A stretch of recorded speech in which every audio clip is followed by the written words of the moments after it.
This is NFA Talk, the show that talks about guns and gun rights, keeping you up to date with what's currently going on, from the newest guns, promotions, and events, plus how we're lobbying for your rights.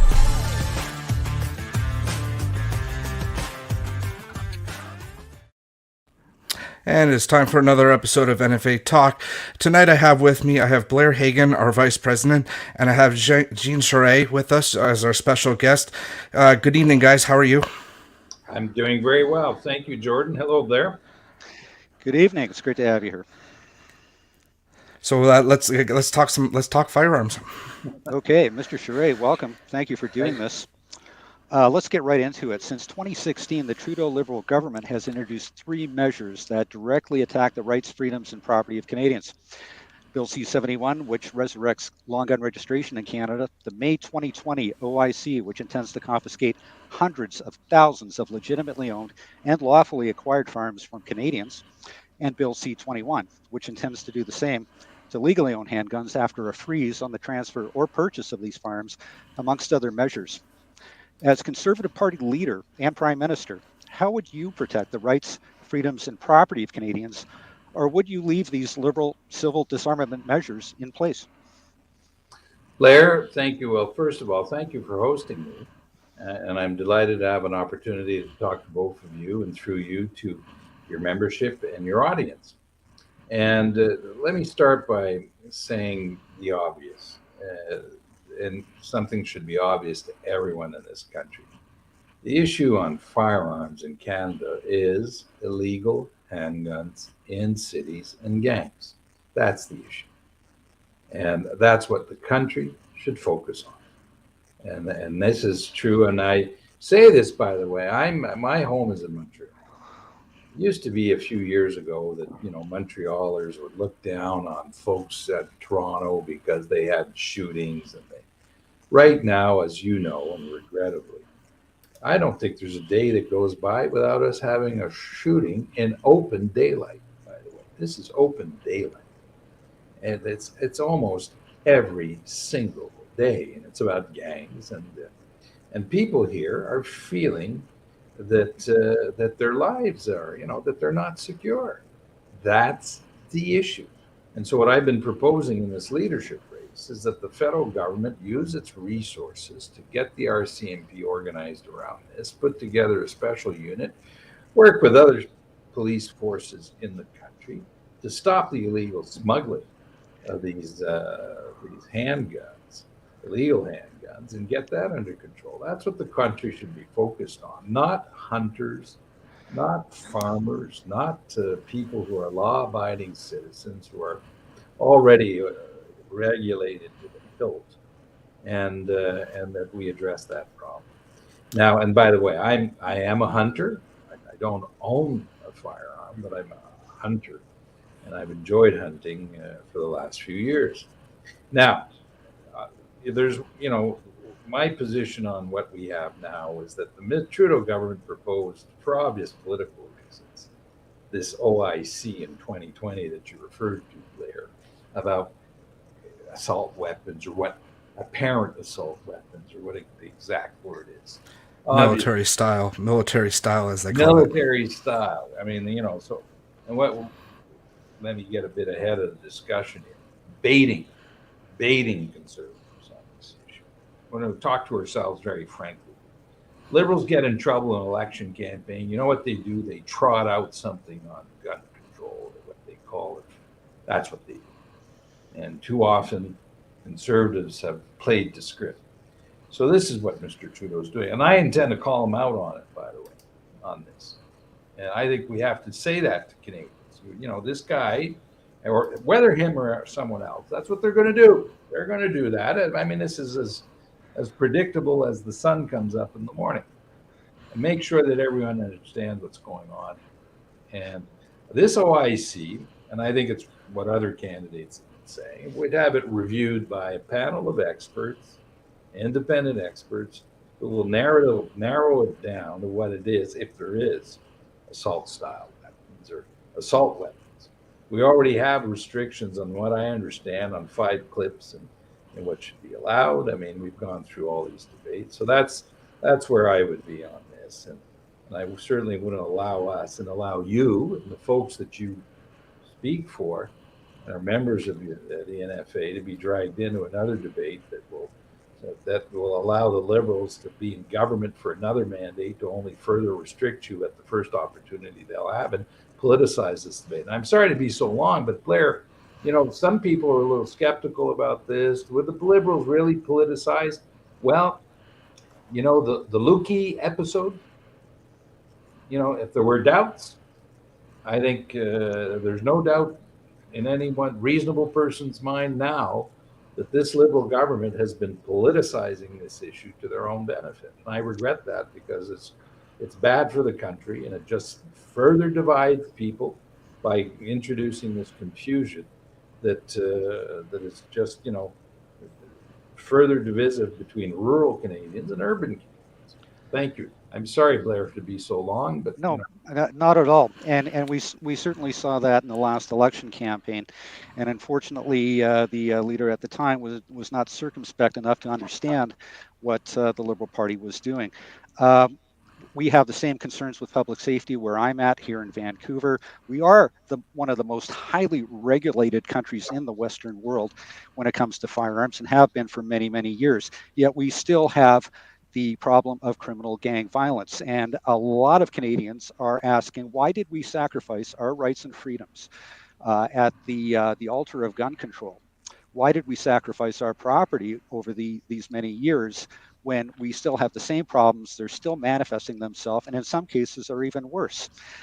What has it all been for? Certainly Canada's highly restrictive gun control laws haven't affected that.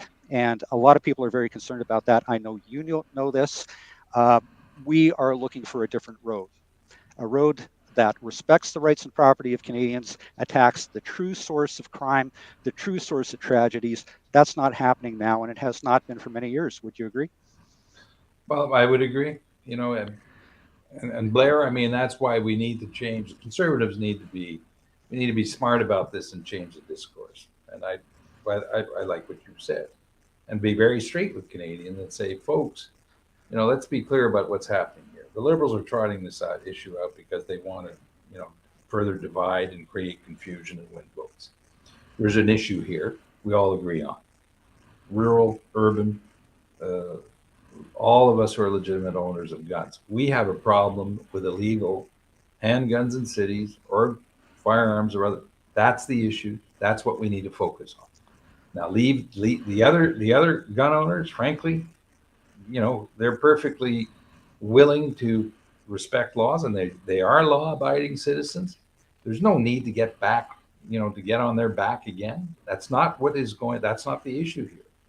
And I'd feel very comfortable as someone who's been in government to do that. And I've been through the process a few times. A lot of folks listening here probably know the story. I was in government in 1907 campaign when the Chrétien government brought out the registry, put it in New Brunswick. And we opposed it at the time. This was Elsie Wayne and myself, Blair. And it's not as though there was an army of us out there.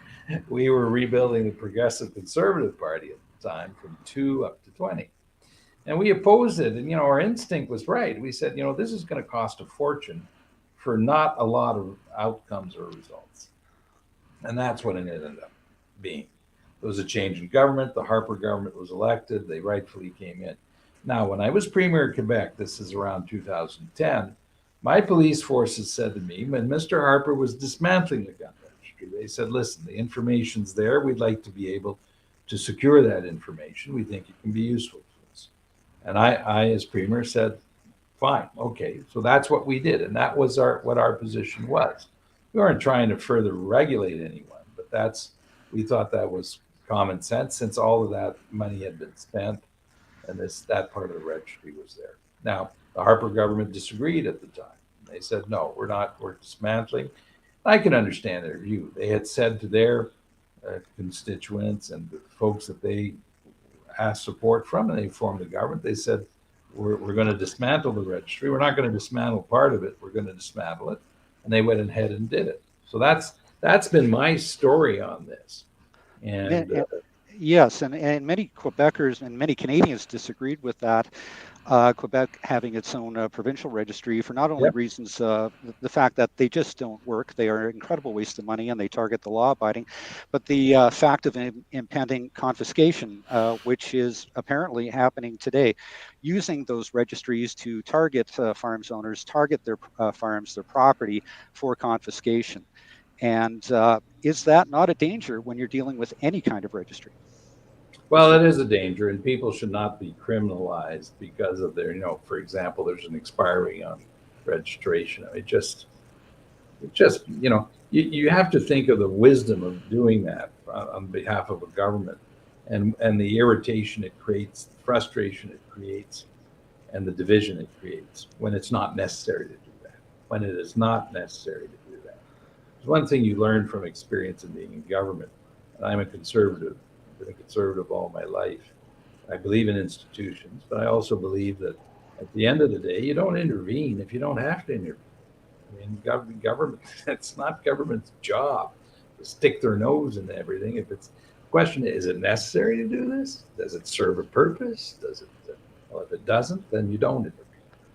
And Now, so, and by the way, then it all brings us back to what the real issue is. It's security. We want people to be secure.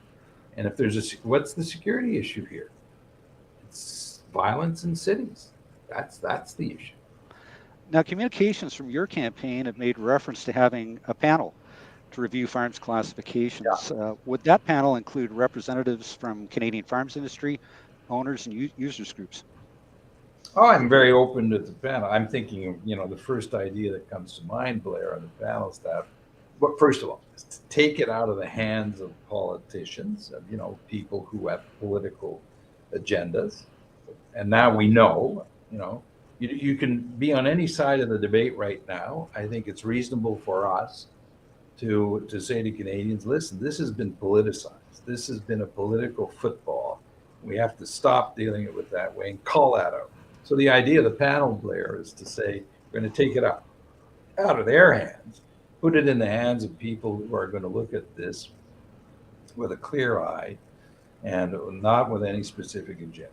I'd be ready to put into a panel of experts, folks who are very involved in the industry and on both sides. At the end of the day, the government will decide. But it's like all things. If you put together this panel, you get into it. The idea of doing this, I can tell you, the idea at the outset isn't to try to regulate more. It's to make sure that you make good common sense decisions and move this issue off of the political football category, and that we stop encouraging liberals to sucker punch other political parties with this and mislead Canadians on what the real issues are, and then actually focus on the real stuff and the real problems. Yes. As Premier of Quebec, not only were you present in 2012 at the ending of the federal long gun registry and the coming forward of the Quebec long gun registry, but also in 2007, as Premier, you imposed Bill 9, the anesthesia law, which basically imposed a new provincial level of regulation and bureaucracy on licensed farms owners in that province. Do you still view these measures as appropriate, or have you had any change of heart or mind on legislating and imposing these kinds of regulations on the rights and property of Canadians? Well, Blair, anesthesia law was brought in after the incident at Dawson College. Anastasia is the young lady who lost her life, and at the time, I think it was justified. At the time, we wanted to have a better grip on what the issue was and how we are able to offer security. And remember, Quebec also, I know that this debate has a different color in every part of the country, depending on experiences.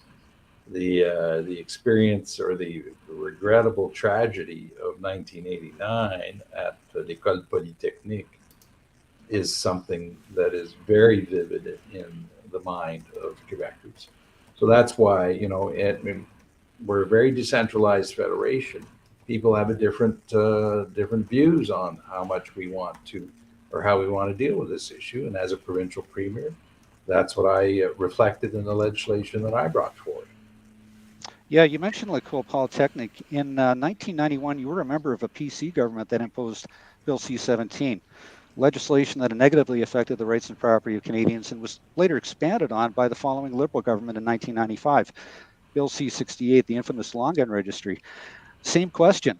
Do you still view these measures as appropriate, or have you had any change of heart or mind on this type of legislating and regulation on the rights and property of Canadians nationwide? Well, the legislation has been tested. The long gun registry, as we know, has went through the changes that the Harper government brought in. I think, we went through the experience of doing all of that and where we are now. So where we are now, I think, speaks to the cumulative experience of these laws and what we've been through.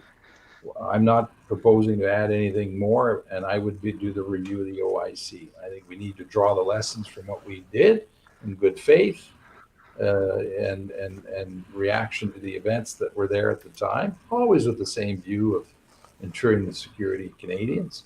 But now we have the cumulative effect and experience of what these laws have or have not been able to accomplish. And I'd return to what our position has been, that we'd review the OIC and we'd focus on illegal handguns in cities. Absolutely. Is there anything else that you want to say to the Canadians who believe in rights and freedoms who view this program?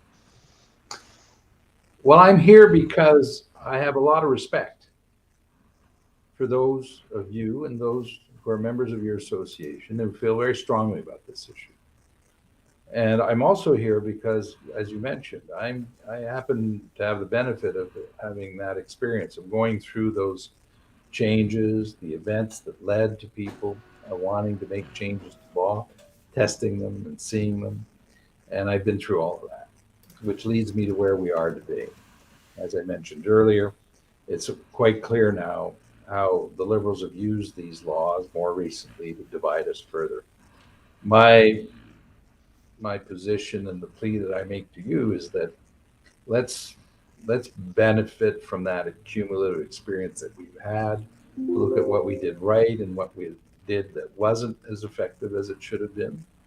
And the long gun registry, as you point out, was not effective, extremely costly, did not deliver the results it was supposed to deliver. So let's recognize that and have the maturity to recognize that, and then do the right thing. And doing the right things means a review of the OIC, and then respecting law-abiding citizens, and then dealing with the real criminals. That's where we're at. That's how I see it, and that is something you count on. I mean, if I become leader of this party, I'm not going to change my mind. I mean, there's not going to be. We've been through it all. You know where I stand. You know what my story is. I present myself as I am, but it's a very reliable position. Thank you. Great. Thank you so much for joining us tonight and explaining to the firearms community your position, and good luck come September. Well, thank you, and I hope that all of your members will be out there voting, and I look forward to working with you when I'm in government. Thank you. That's for being awesome. Here. Thank you. Bye-bye. All right, have a good night, sir. Thank you. Bye-bye. All right, so that was great for Jean to come on and talk to the firearms community. Well, and that's what we're doing in this series of NFA talks, giving conservative leadership candidates the ability to come on, talk directly to the firearms community. We've had Dr. Leslie Lewis. We will have Roman Baber. We have had John Charest, and hopefully we will have the other candidates as well, because this is the forum they need to be in. Yeah, so I mean, with what they're doing right now and going out, scheduling has been a little bit difficult. So hopefully we can have the rest of them on the show at some point, so they can speak to the firearms community and tell their side of the story, right? Well, how long do we have left in the segment? Well, I see that Rick is coming into the stream, so maybe we'll go on for an extra few minutes tonight. Rick, hey guys, how you doing? I'm doing fine. I just Thanks for jumping in. I just watched the segment, and there's no surprises there for me.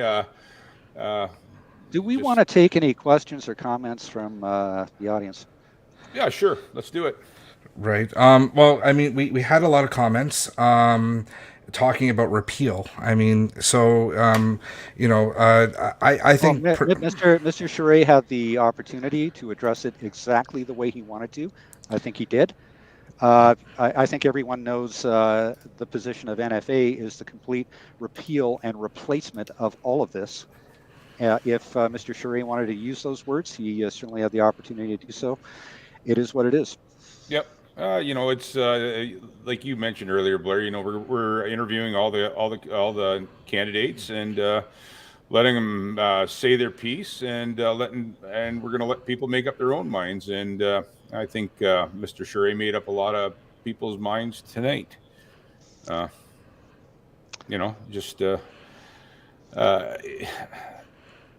Mr. Charest was the first one that didn't have a direct answer, and I appreciate what he had to say, but he didn't have a direct answer for us on whether or not he was going to repeal the OIC. So and that is a fact. I mean, the OIC, is completely and totally unacceptable in every facet of it.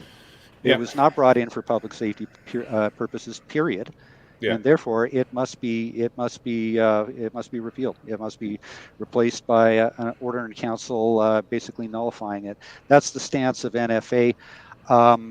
Look, I mean, there was no demand for this from any quarter of law enforcement. This was purely an invention of the Liberal government. So, I give candidates, a lot of candidates, politicians, benefit of the doubt. A lot of them are not familiar with the firearms issue. They're not familiar with firearms law, regulation, even as it stands today in Canada. But the fact of the matter is, either you recognize that we are at a point in this country where we have been so heavily regulated, our rights and freedoms have been so negatively affected, and for what? There has been no benefit. We are on the wrong road, and now it is time to change lanes to one that actually targets, like he alluded to, criminal gangs, criminal misuse of guns. Everyone knows this Liberal government is very soft on crime. My God, they even ended mandatory sentencing for gun crimes in favor of heaping more confiscatory legislation and regulation on gun owners. But, at what speed do you do that? Full speed ahead like the Liberals, or half speed like governments of the past? Yeah, right. just reading the comments there. The comments are pretty much self-explanatory. Where people are at. So, but like if Mr. Charest were to move forward as the party leader and move forward as the prime minister, he did say that he's willing to talk with us, and he is willing to learn as well. So, well, yeah, I don't think he has a choice at this point. Certainly, in the Conservative Party as it stands today, a lot of great MPs, a lot of great people who understand the issue we do. In detail. So I think we're blessed that way, regardless of who becomes leader. I think there are people in that party who will do the right thing, do understand the issue, and we can move forward on a new legislative path. But it's going to take the pressure of everybody who believes in rights and freedoms. Yeah. Not just if you own a firearm, not just if you own an AR-15 or a handgun or something like that. Everyone who believes in rights and freedoms. And I know we have a lot of friends who do not own firearms and have no interest in doing so, who support us. And that's very, very important in this issue in Canada. Yeah. You know what? And the NFA has given all the candidates this open forum to come out and say their piece, and kudos to them for doing that. Like I said, like I said before, we're going to let people make up their own minds and vote on the candidate's position. That's just and I know a lot of people, we're thinking, why are you having Jean Charest on, given his history with this issue over the years? And, look, I mean, this is a national forum. We have a conservative leadership campaign going on right now. All of those candidates deserve to say their piece, to communicate with firearms owners and others who believe in rights and freedoms, including Jean Charest, despite his history on this issue in the past. And you need to hear where he's at on this issue now. And if he satisfied your concerns, fine. If he did not, well, there you are. Yeah. But he had his say. Yeah. And if you're not satisfied or you have further questions, email his campaign. Get the answers that you need. I'm sure they will respond to you and they'll and let us know too. If you get a response, we'd love to hear it. Yeah. Yeah. Just looking at some of the comments, invite Trudeau on the show. You know what? On behalf of Canada's National Firearms Association, I invite Justin Trudeau on NFA Talk. Yeah, I don't see that happening. Then again, I mean, he's out traveling the country with doing photo ops and visiting all the different MPs. I think he was actually just in Toronto. I seen a picture, and he's got a new hairdo going on. I don't know if you guys have seen that or not. Yeah. It's funny. It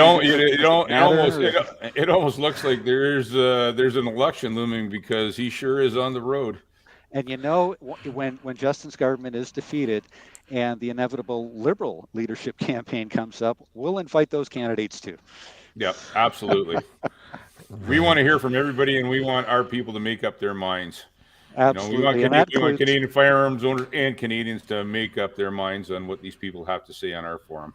And this issue includes Liberals, NDP, everybody, because it's not just conservatives who own guns. It's not just independents who own guns. There are a heck of a lot of Liberals and NDP who own guns.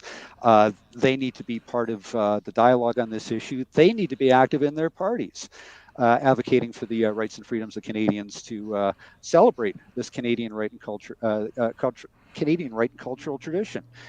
They need to do that, but we don't want to limit this or pigeonhole this or only talk to the people we know or we like or we approve of. That's not what we're here to do.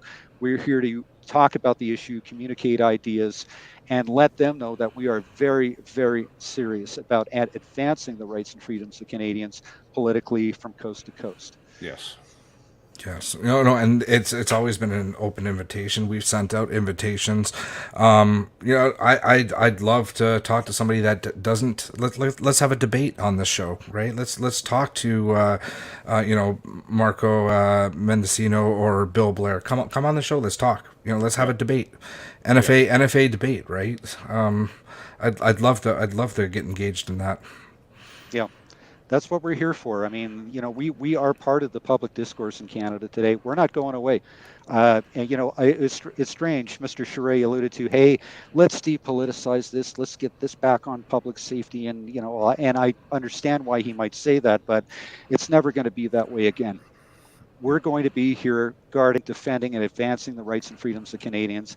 And we're not going to quit until firearms legislation does the same. Okay. Yeah, and we've got a long road. I mean, we've got like 40 years of regulatory and legislative excess to correct here. So this is going to go on for a while. Even when we're victorious, we're going to have to keep going.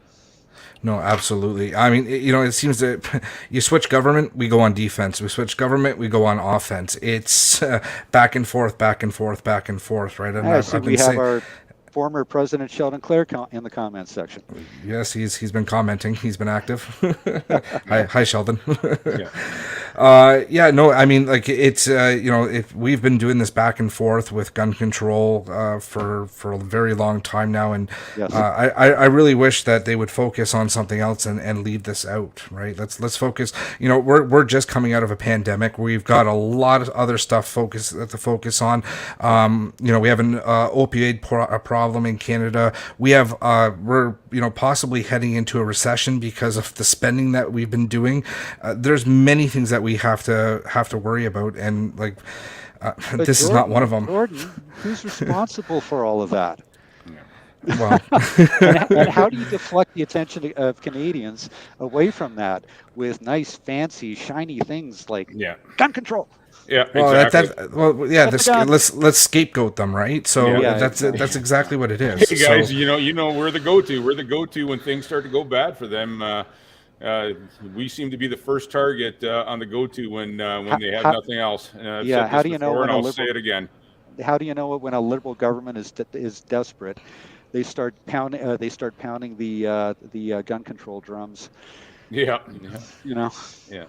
Yeah, but you know what? The thing is with us, we're going to hold whoever makes the next government accountable, and whether it's the Conservatives or by some chance the Liberals get back in, we're going to hold them accountable because what they're doing is not right.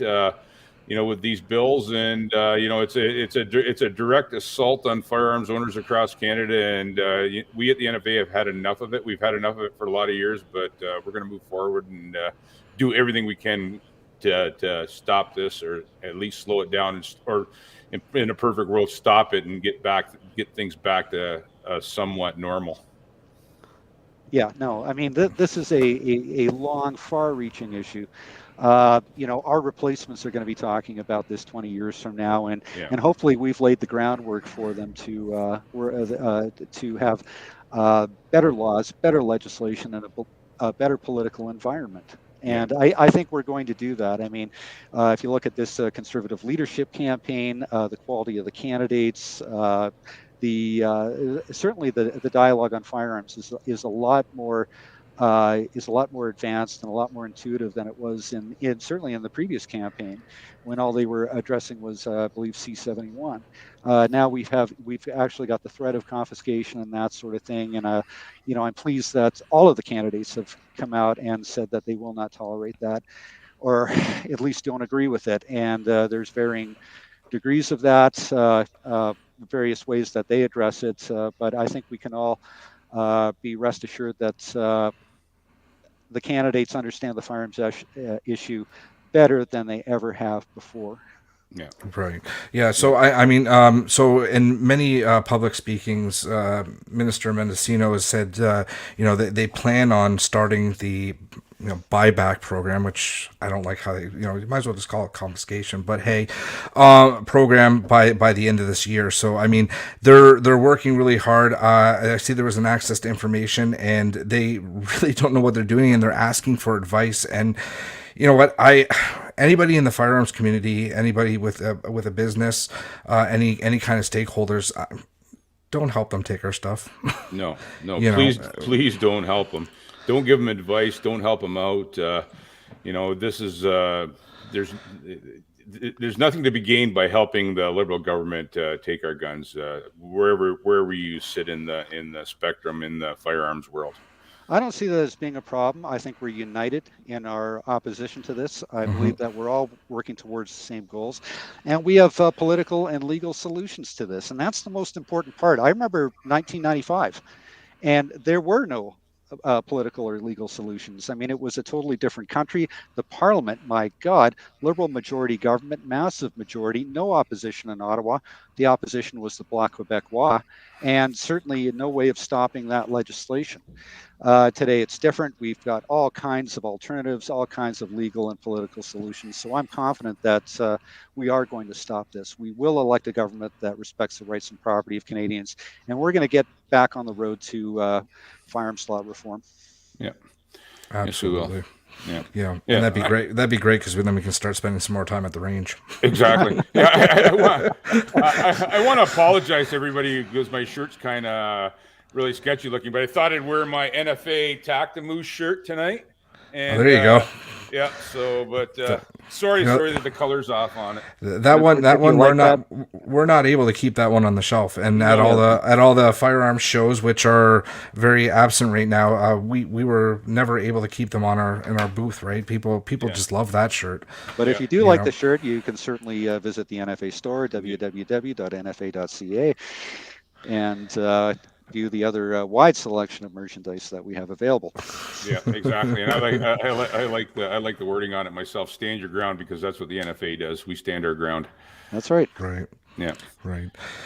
So, what else do we have going on? So we have Roman Baber will be airing tomorrow night. It was a pre-record, unfortunately, because of scheduling issues. Like everybody is super busy, so we respect that. We were able to get him in a time when we didn't think it would be worthwhile going live because nobody would be watching us. So we did a pre-record on that one, and with NFA Talk, that's one thing we love, the live and unscripted part, but sometimes it just doesn't fall into place. So, Yeah.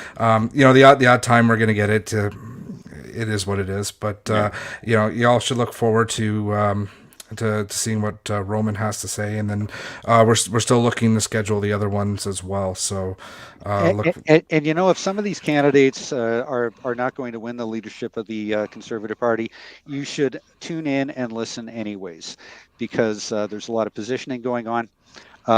They will be part of the Canadian political scene going into the future. They need to be aware of this issue, and you need to hear what they think so you can make decisions.